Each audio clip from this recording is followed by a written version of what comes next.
Hi అండి. అందరికీ నమస్కారం. Welcome to our channel. అయితే మనము షిరిడీలో ఖచ్చితంగా సాయిబాబా దర్శనం అయిన తర్వాత ప్రతి ఒక్కరూ చేయాల్సిన పని ఏంటంటే, అక్కడ విభూది తీసుకొని ప్రసాదం తీసుకోవడం. ఇది ఖచ్చితంగా ప్రతి ఒక్కరు చేసి తీరాలి అండి. విభూదిని ఎందుకీ అంత పర్టిక్యులర్‌లీ చెప్తున్నానంటే, మనకు సాయిబాబా ఇచ్చే దుని విభూది సర్వరోగ నివారిణిగా, సర్వశక్తి ప్రదాయనిగా ఉంటుంది.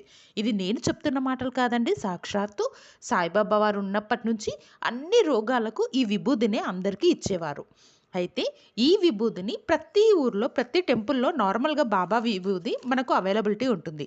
మామూలుగా మనం దాన్ని బొట్టుగా పెట్టుకుంటాం. కొంచెం నోట్లో వేసుకుంటాం. అయితే ఎస్పెషల్లీ నేను చెప్పే విషయం ఏంటంటే, బాబాది షిరిడీలో ఉన్న ఈ విభూది ప్యాకెట్స్ ఏంటంటే మంచిగా అంటే దాంట్లో మొత్తం ప్యూరిఫై చేసేసి, ప్యాక్ చేసేసి మనకు ప్రొవైడ్ చేస్తారు.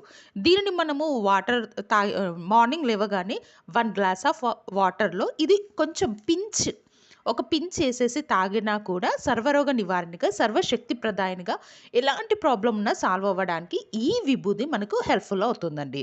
అయితే మనకు నార్మల్ టెంపుల్స్‌లలో, బాబా టెంపుల్స్‌లలో ప్రొవైడ్ చేసే విభూదిని బొట్టుగా పెట్టుకోండి. అండ్ నెత్తి మీద కొంచెం చల్లుకోండి. ఏదైనా హెల్త్ ఇష్యూస్ ఉంటే రాసుకోండి. అప్లై చేసుకోండి. కానీ నోట్లో వేసుకునే టైంలో మాత్రం కొంచెం ఆలోచించండి. ఎందుకంటే అది ప్యూరిఫై చేసిన విభూది కాదండి.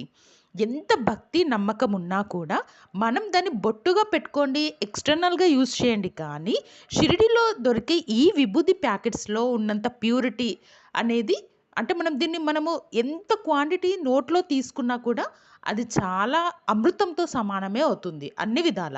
కానీ మనకు బయట దొరికే విభూది లైక్ ఏ టెంపుల్‌లో అయినా షిరిడీ కాకుండా ఏ టెంపుల్‌లో దొరికే విభూది అయినా కూడా నోట్లో వేసుకోకండి.